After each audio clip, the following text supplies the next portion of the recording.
publik jelaslah menunggulah kapan bom waktu ini meledakkan. Karena ini sudah membara kan. Ya buktikan Pak Hasto untuk membuka secepat-cepatnya. Nggak perlu nunggu waktu lah. Apa coba kalau nunggu waktu? Jangan hanya sekedar meriam bambu. Meriam bambu. Ada lagi. Ya kan? Yang suaranya keras, udah kayak meriam, udah ditembakkan ya, tapi nggak ada Bumbung kosong. Kalau di Indonesia ada lagi kan pepatah itu, tong kosong nyaring bunyinya. Apakah ini sekedar gertakan? Kalau Noel bicara itu gertak sambal itu. Tapi juga ada istilah dalam bahasa Inggris kan, barking dog never bite. Ya kan, biasanya anjing menggonggong itu tidak pernah menggigit. Saya kok punya keyakinan ya dia banyak mendengar, banyak mengetahui. Kan kalau mendengar, mengetahui, tetapi tidak merekam. Mendengar, mengetahui itu kan buat dia kan tidak ada bukti otentik.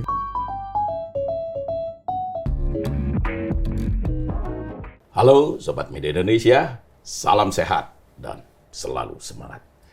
Jumpa lagi bersama kami dalam program Ordal, obrolan mendalam bersama orang-orang dalam. Saya Haryanto, Mas Jaka Budi Santoso. Siap. Siap Mas, apa kabar? Alhamdulillah. Sudah Sehat. terima Apa? video bocoran. Kita tunggu itu. Ini penantian yang Jangan-jangan biasanya lu ini suka dapat lebih awal. Nah, itu penantian yang paling mendebarkan di akhir tahun. Katanya awal tahun kan? Iya. Mas Abdul Qahar, jangan-jangan ini sudah terima ini. Karena suka Kalau- sering mendapatkan spill-spill gitu kan. Saya cuma tahu dari beberapa isu-isu yang dinaikkan oleh Guntur Romli di Instagramnya, di medsosnya itu ada nyebut beberapa clue-clue. Salah satu yang akan dimunculkan di dalam video buka-bukaan itu adalah Blok Medan misalnya. Ya, Ngomong kita udahlah kok langsung langsung aja. Ya udah langsung saja. Hah? Langsung aja ini lagi Kira saya ramai. baru dikenalkan, belum dikenalkan. Lagi rame udah. Ini kan Udah pada tahu semua kan. Di penghujung tahun ini, Iya. 2024. Artinya kan nanti minggu depan kita masuk minggu ini, Iya, minggu ini minggu kita masuk tahun baru 2025. Itu artinya 5 tahun tepat Harun Masiku dinyatakan sebagai buron. Buron. Artinya buron oleh KPK awalnya ya. Dari kasus tersangka itu kan OTT-nya, operasi tangkap tangannya kan Januari 2020 ya. 2020. Januari 2020. Yang waktu itu Wahyu Setiawan yang kena. Tapi Harun Masikunya lepas. Lepas atau sebagian orang mengatakan dilepaskan. Ini yang kemudian berlarut-larut. Tetapi setelah tahun 2020 anyep. Senyap kasus itu kan. Nggak ada jejaknya sama sekali.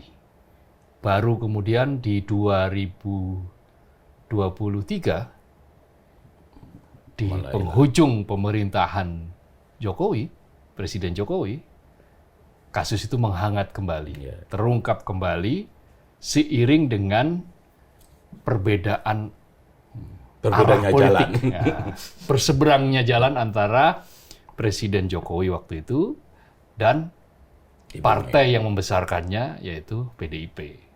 Termasuk di dalamnya adalah Sekjen PDIP, Hasto Kristianto. Nah, itulah yang kemudian menyebabkan banyak publik menskenariokan bahwa ini ada politik sandra nih, saling intai ini. Kita tunggu saja ini. Ini pasti akan meledak ya. Benar kan ternyata.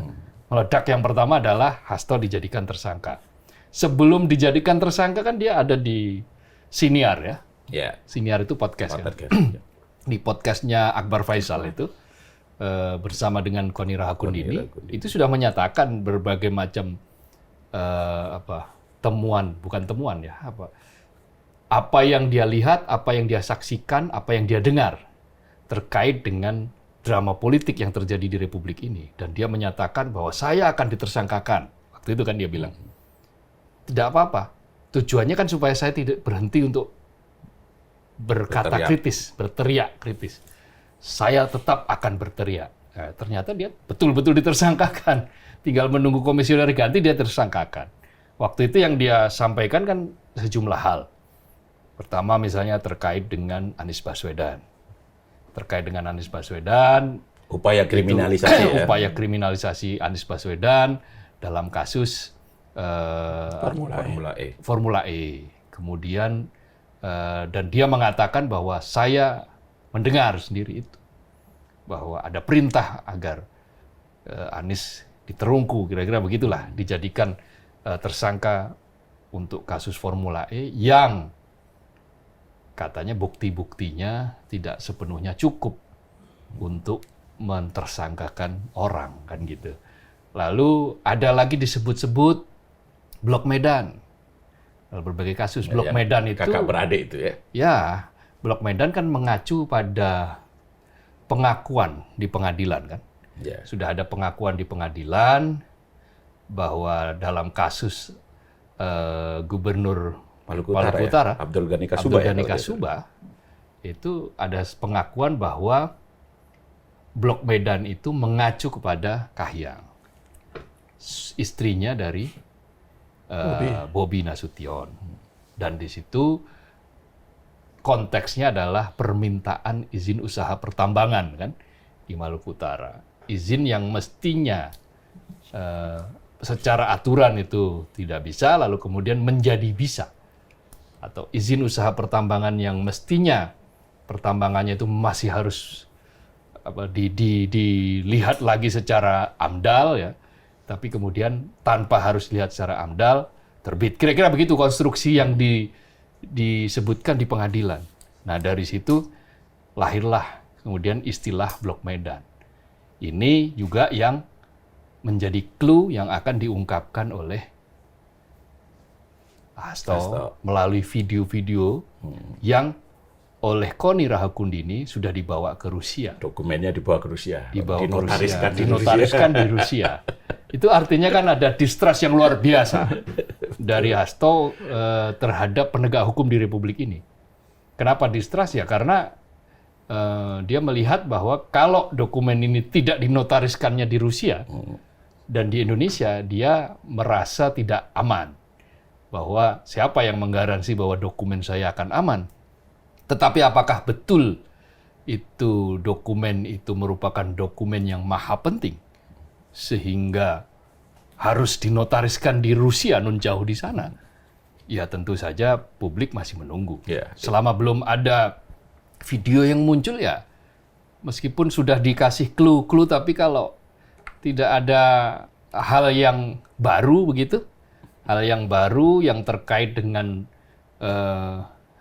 kasus-kasus yang lampau misalnya, ya tentu ya publik akan melihat ya, kok ngene tok gitu. Oh jelek ketek ngene tok. Ya, itu kan yang dikhawatirkan kan begitu kan tapi kalau ternyata memang ada sesuatu yang wah gitu ya, yang baru, yang dahsyat, tentu itu angin segar lah. Angin segar bagi pemberantasan korupsi di Republik ini.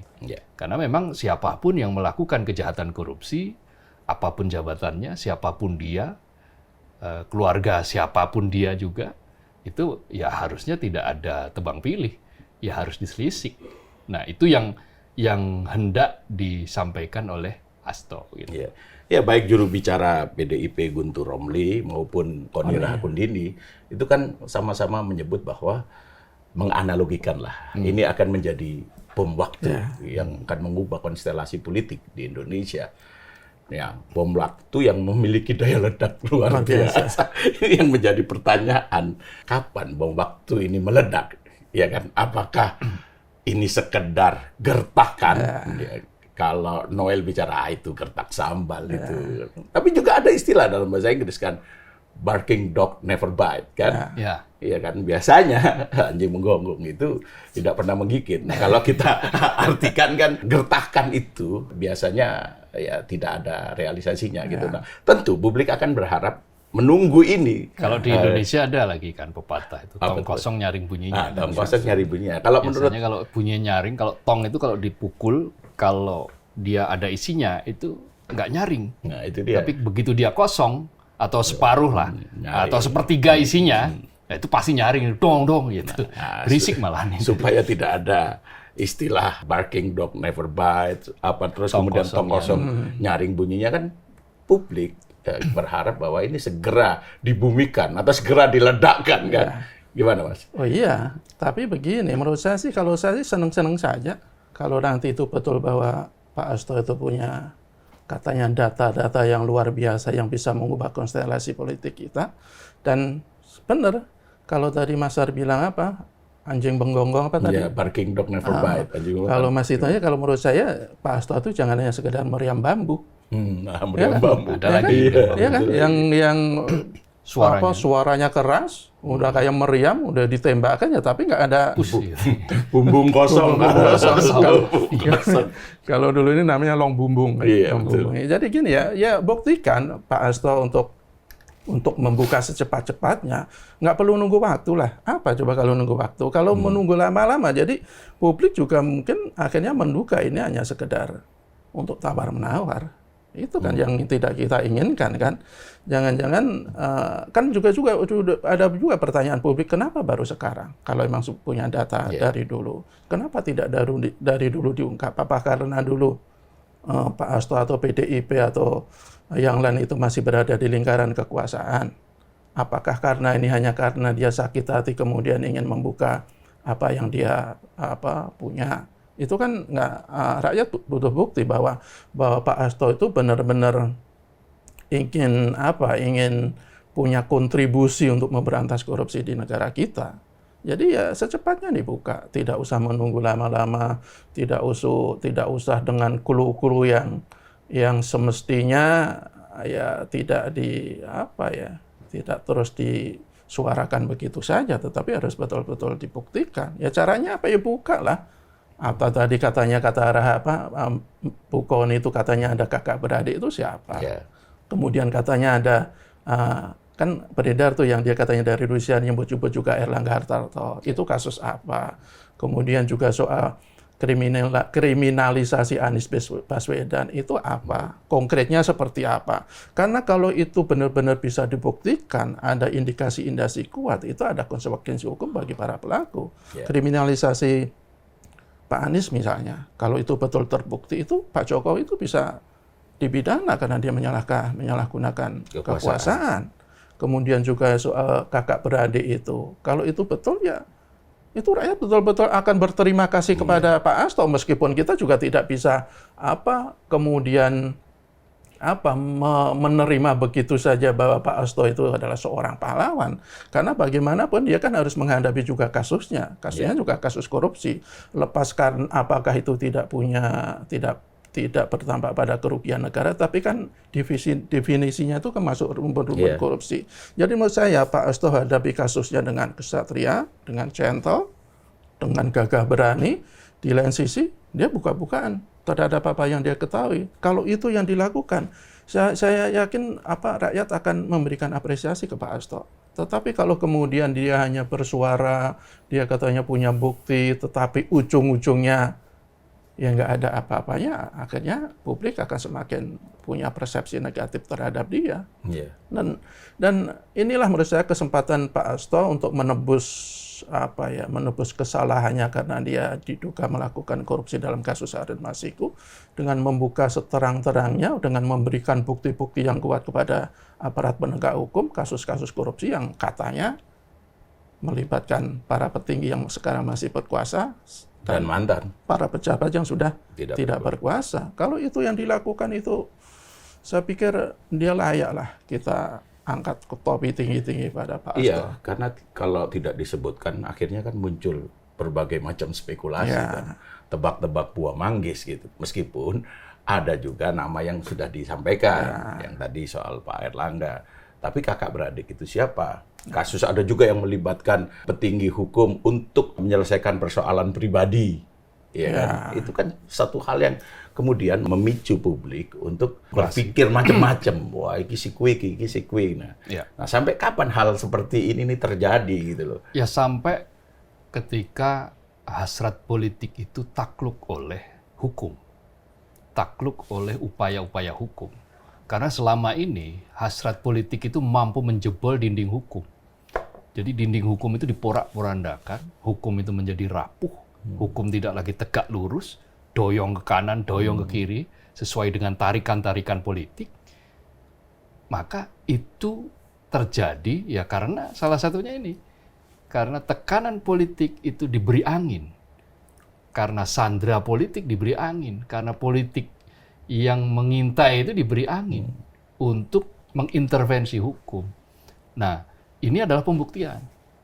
Saya tadi katakan bahwa ini adalah di editorial saya mengatakan bahwa ini adalah momentum bagi KPK dalam kasus Harun Masiku ini, dalam kasus Hasto Kristianto ini, KPK harus membayar lunas utangnya yang berkali-kali bertahun-tahun selama 5 tahun terakhir ini memproduksi drama kan.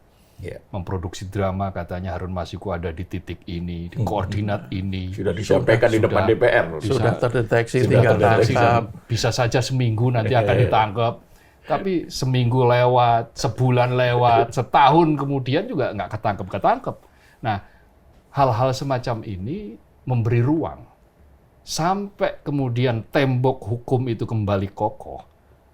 Maka selama itu pula, sebelum tembok itu kokoh, selama itu pula intervensi politik akan selalu masuk. Drama ini akan selalu terjadi.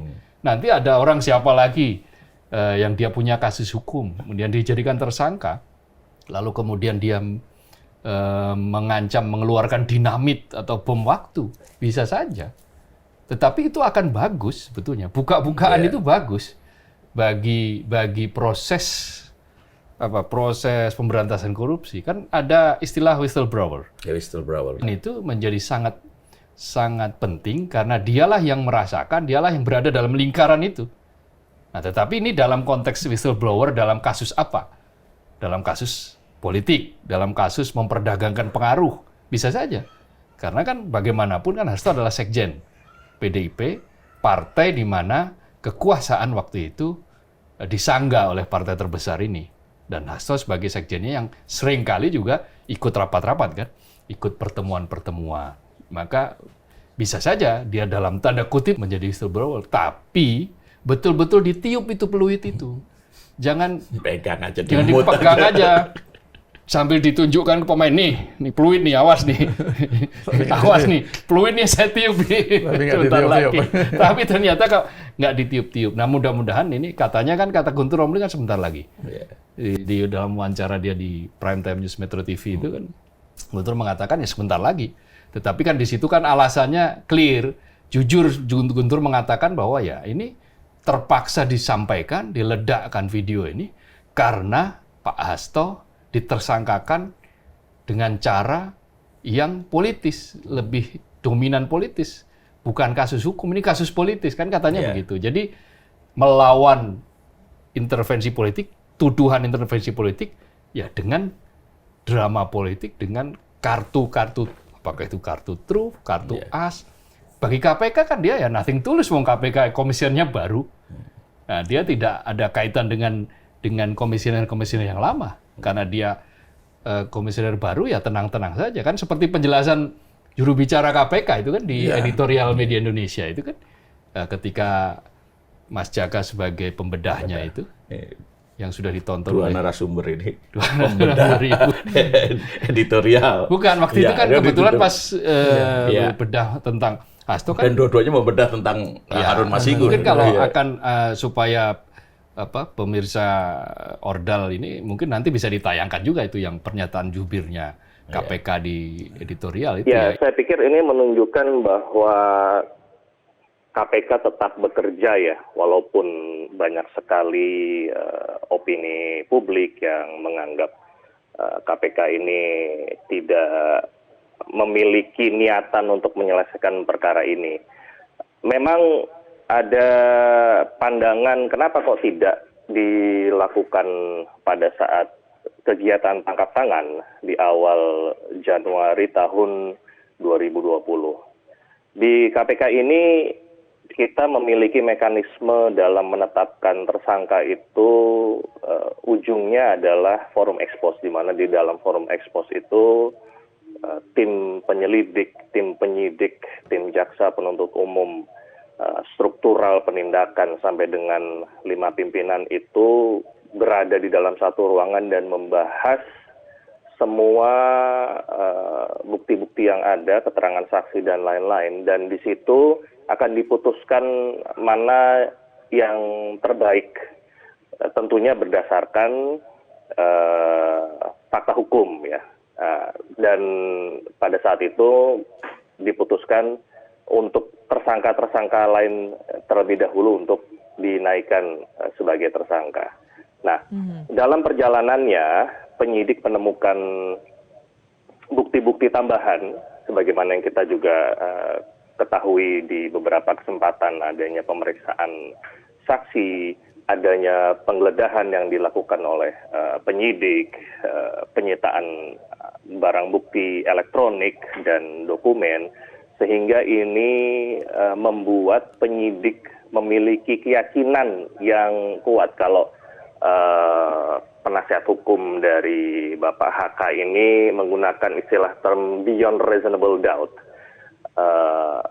Penyidik sudah tidak lagi memiliki keraguan, dan tentunya di dalam forum expose yang sebagaimana dilakukan beberapa waktu yang lalu, seluruh elemen yang tadi sudah disebutkan meyakini dan setuju untuk Bapak Hatta dinaikkan statusnya sebagai tersangka. Intinya adalah bahwa ya KPK ya nothing tulus, KPK ya kalau memang ada hal yang mau disampaikan, dilaporkan, laporkan saja.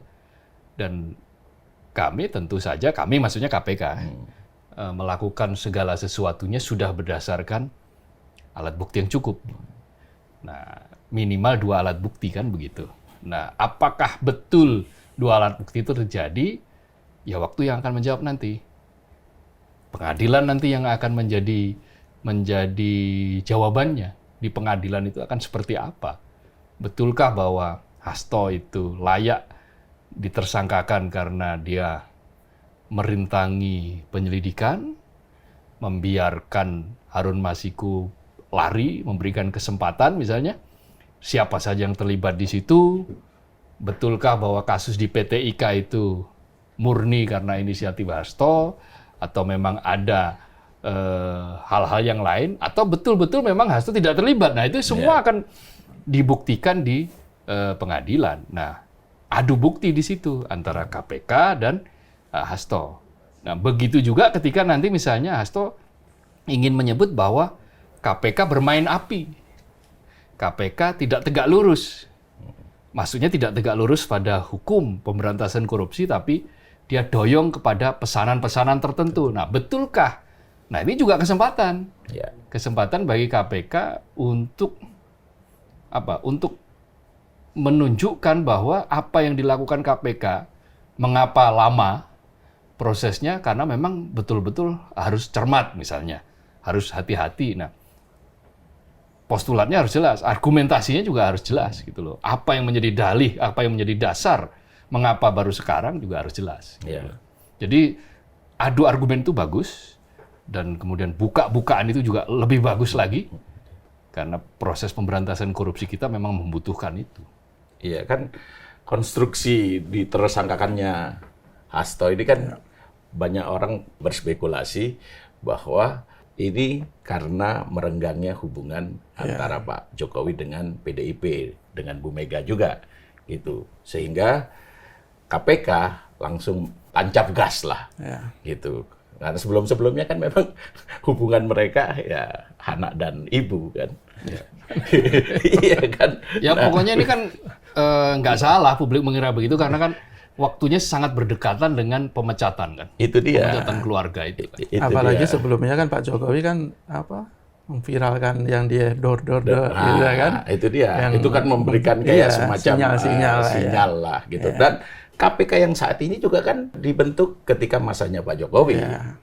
Jadi ya pikiran-pikiran ke arah sana itu masih banyak gitu loh. Nah, sekarang memang hubungan yang membara antara Pak Jokowi dengan PDIP ini kan akhirnya melebar kemana-mana. Ya kita tentu saja publik ya menunggu ledakan-ledakan yang dijanjikan itu akan segera menjadi kenyataan kan. Nah pertanyaannya adalah PDIP kan kemarin juga sempat tuh Ibu Mega bilang bahwa kalau Hasto menjadi tersangka, saya akan datangi KPK. Iya kan? Itu Bu Mega sempat bicara seperti itu. Nah, KPK akankah memanggil Ibu Mega sebagai saksi lah pasti tentu kan? Karena ditersangkakannya Hasto dalam kaitan misalnya kaburnya Harun Masiku kan sangat erat hubungannya dengan PDIP kan, iya kan? Dan Bu Mega adalah Ketua Umum PDIP. Akankah KPK berani memanggil Ibu Mega? Kalau saya sih kok kayaknya enggak ya. Bukan enggak berani, tapi kan menurut saya nggak terlalu relevan. urgensinya kok juga tidak terlalu Ya, tapi kuat loh. Bu Mega sebagai Ketua Umum PDIP, terus Yasona Lawli juga sudah dipanggil, bahkan sudah dicegah loh ke Ya luar negeri. kalau Yasona Lawli itu kan ada dugaan kuat, dia kan ikut bukan merintangi ya, ikut soal pelarian Masiko kan, karena waktu itu kan dia Menkumham yang membawahi Direktorat Jenderal Imigrasi. Dan ini kan sebenarnya kan kasus yang menurut saya kan tidak terlalu besar ya, kan itu internal partai kan sebenarnya. Kenapa menjadi besar? Karena menyelibatkan penyelenggara negara, Pak Yustiawan. Tetapi kok saya lihat kok Bu Mega tidak terlalu campur tangan atau terlalu pengaruhnya di sini ya. Dan terlalu inilah kalau KPK itu memanggil Bu Mega, meskipun itu bisa-bisa saja, tetapi terlalu lebay juga menurut saya Bu Mega kalau dia dalam tanda kutip memberikan ancaman atau apa kalau istilahnya, kalau Hasto jadi tersangka dia akan mendatangi KPK. Apakah perlu seperti itu? Kalau dia ingin memberikan dukungan kepada anak buahnya, ya di belakang saja memberikan dukungan moral atau kalau mau ya dukungan bantuan hukum. Saya pikir itu lebih dari cukup lah daripada ingin mendatangi KPK tidak tahu apa yang akan dilakukan. Tetapi kan itu menunjukkan sebuah dibilang arogansi juga terlalu berlebihan, tetapi sebenarnya sebagai mantan presiden ya sebenarnya tidak melakukan hal seperti itu. Tetapi apapun begini, menurut saya ini kesempatan KPK untuk membuktikan bahwa mereka itu tidak lagi takluk oleh tangan-tangan politik. Kalau kita sebut sebelum komisioner ini bahwa Harun Masiku itu, kasus Harun Masiku itu betul-betul berlarut-larut karena intervensi, kok saya yakin iya. Tetapi ketika sudah ganti komisioner kok kayaknya ya Pak Setio ini kan membuktikan bahwa KPK sekarang ingin lurus, ya mudah-mudahan seperti itu. Waktu itu juga jubirnya juga bilang ya kita ingin cepat menyelesaikan kasus ini agar tidak menjadi utang hukum dan utang politik, karena ini dipolitisasi luar biasa kan. Ya kita tunggu KPK, ya kita tunggu nanti agar berkasnya Pak Harto itu segera selesai untuk kemudian untuk dilimpahkan ke pengadilan, di situ akan diuji kan. Dan yang paling penting ini kan sebenarnya pemain utama ini kan harus segera ditemukan oleh KPK, Harun Masiku ini.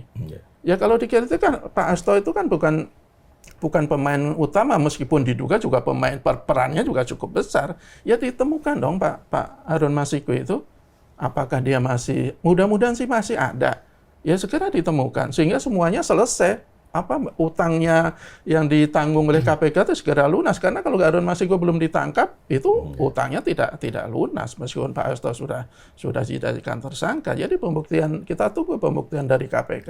Dan satu lagi untuk membuktikan bahwa KPK emang tidak bermain politik dalam kasus ini, kasus-kasus lain itu juga harus diungkap. Harus dituntaskan. Banyak sekali kasus-kasus yang masih menjadi utang KPK dan diduga karena ada unsur-unsur politik di situ. Coba kalau kita lihat kasus kardus durian, kasus penggeledahan dana hibah di Pemprov Jawa Timur. Kemudian kasus pemberian izin hutan di Riau tuh, yang membawa-bawa nama Zulkifli Hasan ketika menjadi Menteri Kehutanan waktu itu. Yang terakhir juga yang kasus-kasus baru tetapi menjadi pertanyaan publik soal gratifikasinya, dugaan gratifikasinya Kaisang. Itu jelaskan dong. Itu ungkap dong yang dugaan gratifikasi, di mana itu yang Selegram itu terang-terangan menyebut waktu itu? Bahwa semuanya dibiayai oleh para pengusaha. Itu kan sudah cetak welo-welo, indikasi ada gratifikasi sih. Itu bongkar itu kasus. Jadi dengan demikian publik mendapat jawaban bahwa KPK itu memang bekerja sesuai semata-mata berdasarkan hukum, bukan karena politik.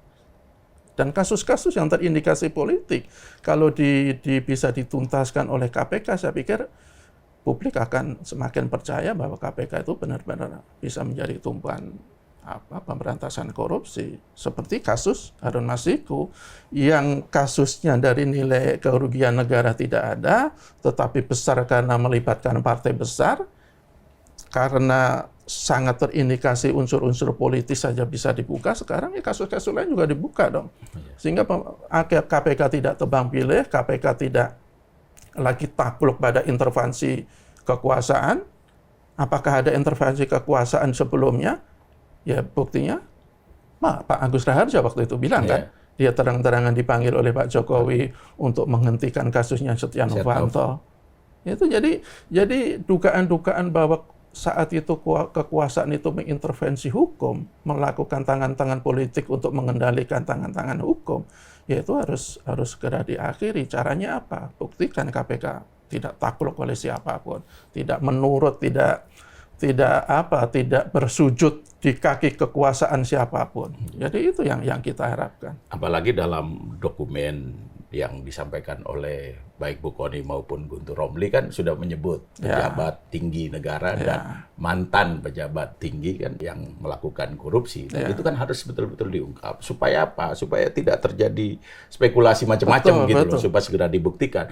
Selain KPK juga Kejaksaan Agung. Kasus-kasus yang ditangani oleh Kejaksaan Agung harus segera dijelaskan. Banyak gitu, sekali kan kasus-kasus yang membawa-bawa, belum tentu melibatkan ya, membawa nama beberapa menteri yang sekarang masih dipercaya oleh Pak Prabowo. Kan itu juga sudah di-spill kan, sudah dibocorkan, ada nama Pak Airlangga gitu kan. Jadi inilah saatnya institusi penegak hukum ini untuk menunjukkan taringnya kan. Tapi pertanyaannya, Pak Hasto ini punya bukti yang sangat kuat atau tidak? Nah, itu dia. Yang kita khawatirkan itu jangan-jangan ya sekedar bluffing dan seperti yang sudah beredar di publik aja, dugaan-dugaan seperti itu.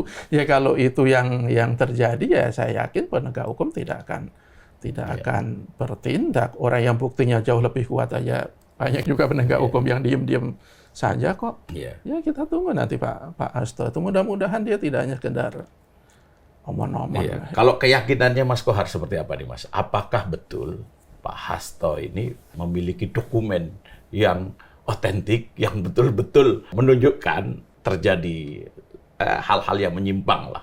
Setidak-tidaknya ini, seperti yang saya katakan tadi, setidak-tidaknya begini. Hasto itu kan sekjen PDIP.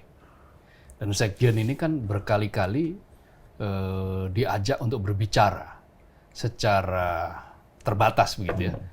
Oleh Presiden waktu itu, Presiden Jokowi lah. Terkait dengan apa? Terkait dengan strategi, mulai dari strategi menyukseskan pemerintahan sampai strategi-strategi politik. Ya pasti di situ berbicara juga tentang bagaimana ini cara menghadapi lawan-lawan politik misalnya. Ya tentu saja dibahas di dalam ruang-ruang yang ya waktu itu ketika situasinya masih mesra kan, situasinya masih satu perahu antara Pak Hasto sama Pak Jokowi dan pemerintahan lah waktu itu. Ya ketika semua berada dalam satu perahu dan Pak Hasto adalah sekjen, maka saya kok punya keyakinan ya dia banyak mendengar, banyak mengetahui tentang hal-hal yang dibicarakan, bahkan dibicarakan dengan dia ketika itu. Tetapi apakah itu bisa dikategorikan sebagai alat bukti atau tidak? Nah itu pertanyaan berikutnya. Kan kalau mendengar, mengetahui, tetapi tidak merekam. Mendengar, mengetahui itu kan buat dia kan tidak ada bukti otentik. Iya kan mencatat misalnya, lalu kemudian dikaitkan dengan verifikasi dengan bukti-bukti yang lain. Ya itu bisa saja. Tetapi kalau sekadar menyampaikan hal-hal yang misalnya dia dengar, ya nanti akhirnya tergantung pada kepercayaan orang gitu loh. Apakah publik lebih percaya kepada siapa? Nah di situ akan repot karena hukum tidak berdasarkan pada omongan doang, tidak berdasarkan pada percaya pada A atau B, tidak. Hukum itu kan dia siapapun ya dia tidak melihat siapapun, artinya siapapun yang melanggar ya harus ditebas kan kira-kira gitu. Pedangnya kan pedang keadilan. bukan pedang yang condong ke A, bukan condong yang ke B, tetapi bahwa peran Mas Hasto waktu itu sebagai seorang sekjen PDIP dan dia berada di dalam lingkaran kekuasaan, ya setidak-tidaknya ada hal-hal yang dia bicarakan, bahkan dia bicarakan dengan presiden ketika itu misalnya. Katakanlah ketika dia berbicara tentang Anies, itu dia mengatakan bahwa saya mendengar sendiri langsung, kan mengatakan seperti itu. Artinya kan berarti ada pembicaraan setidak-tidaknya soal itu. Tetapi sejauh mana elaborasi atas bukti-bukti, atas elaborasi atas berbagai hal itu, ya tentu saja nanti bagaimana hakim yang akan menilai. Hakim yang akan melihat, kemudian penuntut di KPK yang akan menyelusuri, menyelidiki sampai batas mana ini. Tetapi memang ya karena kasus Harun Masiku ini kan kasus politik memang. Kasus hukum yang menjerat orang-orang aktor-aktor politik gitu loh. Satunya itu caleg, satunya itu komisioner, kemudian yang lainnya ada Sekjen.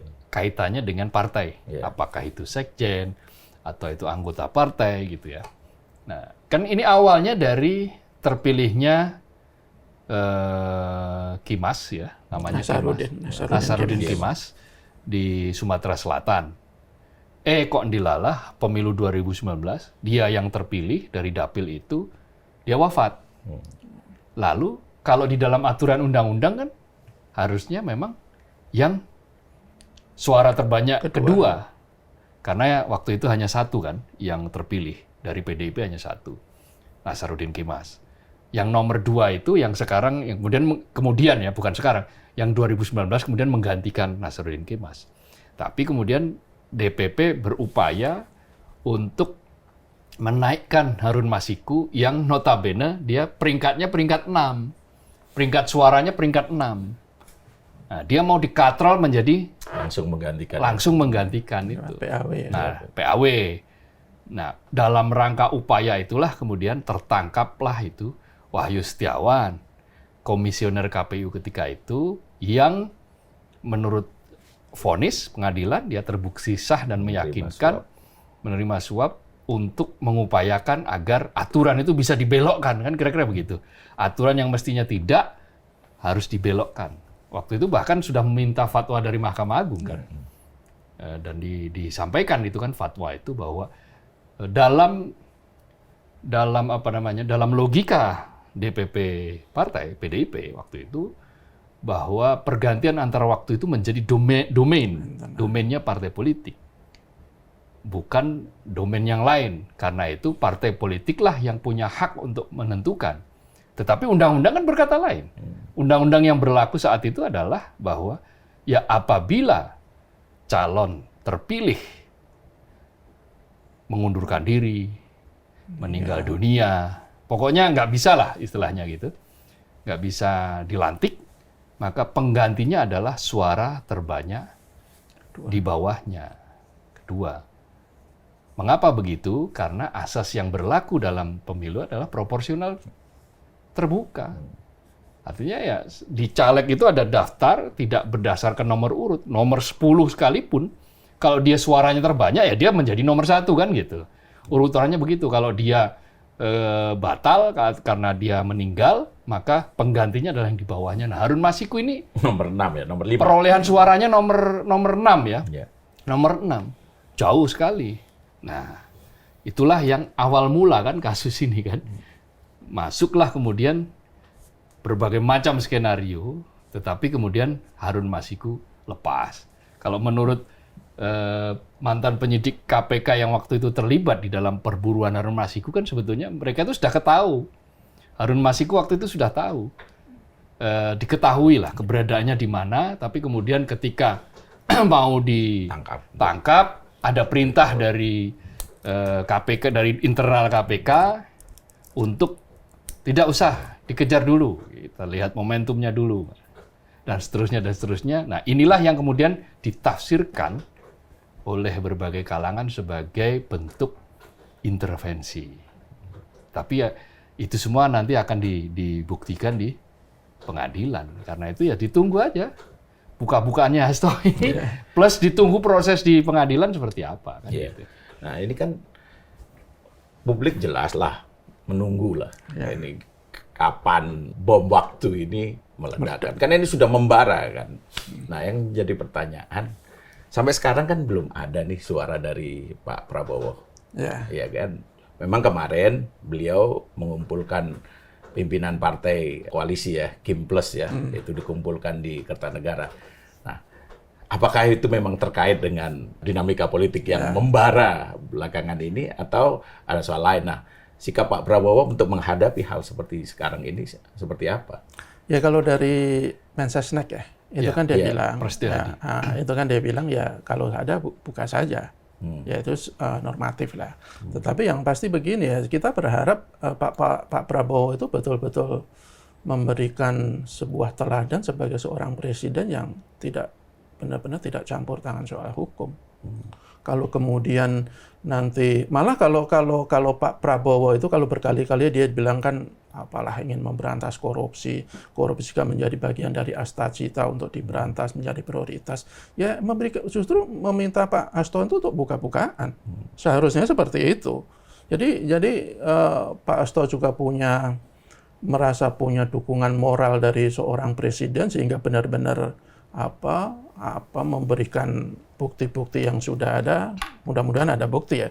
Tetapi kok saya yakin sebagai seseorang yang 9 tahun berada di lingkaran kekuasaan, ada sih bukti-bukti itu. Soal kuat atau tidaknya ya mudah-mudahan sangat kuat. Karena kalau kita lihat dari apa yang disampaikan itu kan kesannya itu kan dokumen-dokumen itu kan maha penting ya. Makanya sampai dibawa ke Rusia, video-videonya diamankan di sana. Kalau itu hanya sekedar dokumen dupe atau dugaan-dugaan seperti yang sudah selama ini beredar di publik kan kayaknya tidak seperti itu. Dan kalau kita lihat tuh ada pernyataan siapa, saya agak biasanya kalau pelaku dalam tanda kutip itu apa yang dia alami, apa yang diketahui itu cukup bisa diandalkan. Dulu masih ingat nggak ketika Nasaruddin itu? Nasaruddin itu kan dia buka-bukaan, semuanya dia buka kan tidak pandang bulu. Sebagian besar kan, sebagian itu kan terbukti. Siapa? Angelina Sonda, Anas Urbaningrum, Andi Malarangeng, terus siapa lagi itu? Cukup banyak kan yang meskipun ada beberapa juga yang tidak terdana karena tidak ada niat yang dari penegak hukum untuk serius menangkapnya kan. Jadi kita berharap Pak Prabowo justru ini memberikan kesempatan bagi dia untuk bersih-bersih di pemerintahan nanti kalau itu betul-betul memang ada. Jadi tidak repot-repot Pak Prabowo juga sebenarnya. Ini bisa membantu dia kalau benar ya apa yang dikatakan oleh Pak Hasto ya. Kan selama ini dugaan-dugaan bahwa di lingkaran istana atau lingkaran kekuasaan itu masih banyak pejabat yang diduga melakukan korupsi kan sudah sangat jelas di publik. Jadi kalau kemudian itu bisa dikuatkan yang jelas, buktinya belum buktinya jelas. belum. Makanya kalau itu bisa dikuatkan dengan bukti-bukti yang nanti disampaikan oleh Pak Hasto, ya ini menurut saya kabar sangat bagus bagi rakyat dalam upaya memberantas korupsi. Bagus juga bagi Pak Prabowo yang katanya ingin membentuk pemerintahan yang benar-benar bersih. Jadi mungkin selama ini kan Pak Prabowo mungkin dia sudah tahu bahwa menteri ini kan ada masalah, tapi dia belum berani atau belum mau ya untuk membersihkan itu ya. Ya bisa jadi kalau nanti Pak Hasto itu membuka apa adanya dengan bukti-bukti yang kuat, itu menjadi sarana yang sangat gampang bagi Pak Prabowo. Iya, karena menteri-menteri itu kan setidaknya sudah muncul namanya di media kan, di publik kan, sudah menjadi perbincangan publik lah, ya kan, sudah dipanggil oleh Kejaksaan Agung. Kemarin ada salah satu yang sudah dipanggil oleh kepolisian. Kan, ya terakhir kemarin Budi Ari, sebelumnya kan Pak Erlangga, terus kemudian Dito. Publik sebenarnya ingin menunggu kok bahwa KPK atau penegak hukum yang lain itu benar-benar bekerja dan responsif lah menanggapi laporan-laporan seperti itu. Iya. Nah, saya kira sih kita fokus pada apa yang sekarang Ini kan kita temanya dramanya Hasto kan. Ya, kita fokus ke soal Hasto. Menurut saya, kalau memang betul mau dibuka, buka saja. Dan kalau memang risikonya dia harus menyenggol atau menyolek, bahkan menyeret ya nama-nama tertentu, ya apa boleh buat. Itu adalah risiko dari sebuah tindakan, katakanlah begitu, risiko dari orang yang memiliki jabatan. Jadi noblesse oblige gitu. Semakin tinggi jabatan, maka akan semakin besar tanggung jawabnya, tetapi sekaligus juga semakin besar risikonya. Karena itu, kalau hanya ingin jabatan tinggi, tetapi tidak mau berisiko, ya repot. Tidak mau memikul tanggung jawab namanya itu berarti tidak sanggup untuk memikul amanat. Nah, dalam konteks seperti itu, maka kita tunggu apa yang akan diledakkan oleh Hasto ini sebagai sebuah ledakan yang memang betul-betul berniat untuk menciptakan sebuah pemerintahan yang bersih. Nah, itu. Poinnya di situ. Ya. Betul itu. Saya melihat bahwa dari 2014 itu Prabowo kan konsisten. Konsisten mengatakan bahwa ada kebocoran di dalam anggaran negara. Dia ulang lagi di 2019 ketika apa namanya? Kampanye, debat ya, debat. Bahwa ada kebocoran di anggaran negara. Bahkan di 2024, Prabowo juga di dalam debat juga menyatakan ada kebocoran. Bahkan sekarang, Pak Prabowo juga tetap mengatakan memang betul ada kebocoran dengan nilai yang fantastis. 30% anggaran setidak-tidaknya itu selalu bocor setiap tahun. Saya kan berkali-kali mengatakan 30% dari sekarang belanja kita itu 3.600 triliun di APBN 2025. 30%-nya dari 3.600 itu 360 kali 3. Iya, Itu berarti 1.000 triliun, 1.080 triliun. Sebuah angka yang sangat-sangat fantastis. 1.080 triliun itu kalau bisa ditutup semua kebocoran itu bisa membayar utang setidak-tidaknya utang 800 dan bunganya yang 200. Itu apa namanya 1.200 nanti ya bisa tinggal cari 200 dari mana kan bisa. Artinya apa yang disampaikan oleh Pak Prabowo dari 2014, 2019, 2024 itu sama, langgamnya sama, tone-nya jelas gitu loh, konsisten. Nah, tinggal aksinya sekarang. Pembuktiannya yang ditunggu. Pembuktiannya. Salah satu diantaranya ya tadi itu tidak perlu ikut campur terhadap KPK. Jadi sebetulnya kan petaka intervensi KPK itu kan dimulai ketika ke 2019 revisi Undang-Undang KPK itu. Revisi yang kemudian ditunggangi ada satu pasal gitu kan. Yang tadinya KPK adalah lembaga independen. Titik gitu kan. Sekarang ditambah dengan revisi KPK adalah lembaga independen dalam rumpun eksekutif. Nah, dalam rumpun eksekutif itu kan artinya ya berarti dia mesti tetap harus berada di dalam koridornya eksekutif. Dan diterjemahkan pula bahwa ini ya eksekutif bisa mengintervensi ini kasus ini. Nah, itu yang mesti kita lihat bahwa sampai detik ini kita belum melihat bahwa proses pemberantasan korupsi di Republik ini menggembirakan. Bahkan mundur. Indikatornya apa? Udah nggak usah jauh-jauh. Indikatornya skor, indeks persepsi korupsi aja. Ya. Pernah mencapai 38, turun 37, naik 38. Sekarang dalam waktu 2 tahun berturut-turut, bahkan nanti tahun depan, boleh jadi ya, angkanya masih 34. Tingkat kepercayaan terhadap KPK pun juga rontok. Dari yang tadinya selalu di papan atas, sekarang tiba-tiba dia kalah. Kalah oleh presiden, kalah oleh Kepolisian. TNI, kalah oleh polisi, kalah oleh kejaksaan gitu kan. Jangan-jangan nanti kan seperti itu. Jadi indikator-indikator itu sebetulnya sebagai cermin yang jelas. Karena itu ya bagi KPK berhentilah untuk menyediakan tangannya untuk diintervensi. memberikan keleluasaan, membuka pintu bagi intervensi. Bagi politikus atau bagi politisi, kalau politisi kan jamak, politikus tunggal. Bagi politisi, ya berhentilah saling mengintai, berhentilah main sandera, berhentilah main negosiasi, berhentilah main tawar, menjadikan hukum sebagai alat tawar, menjadikan kasus hukum sebagai negosiasi, menjadikan kasus hukum sebagai kartu truf, kartu as, dan seterusnya. Kalau memang itu dilakukan dan itu bermaksud baik dan bisa membawa kebaikan, ya lakukan tanpa harus menunggu momentum, waktu, tanpa harus teriak dulu, kenceng-kenceng dulu.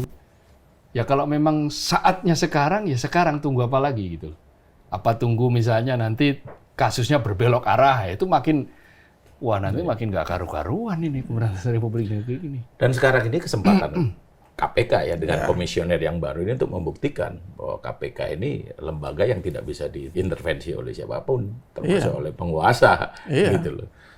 Iya, dan gini, kan banyak juga sekarang begini, kalau KPK masih gini-gini aja, maksudnya gini aja kayak periode kemarin, ya buat apa ada KPK kan?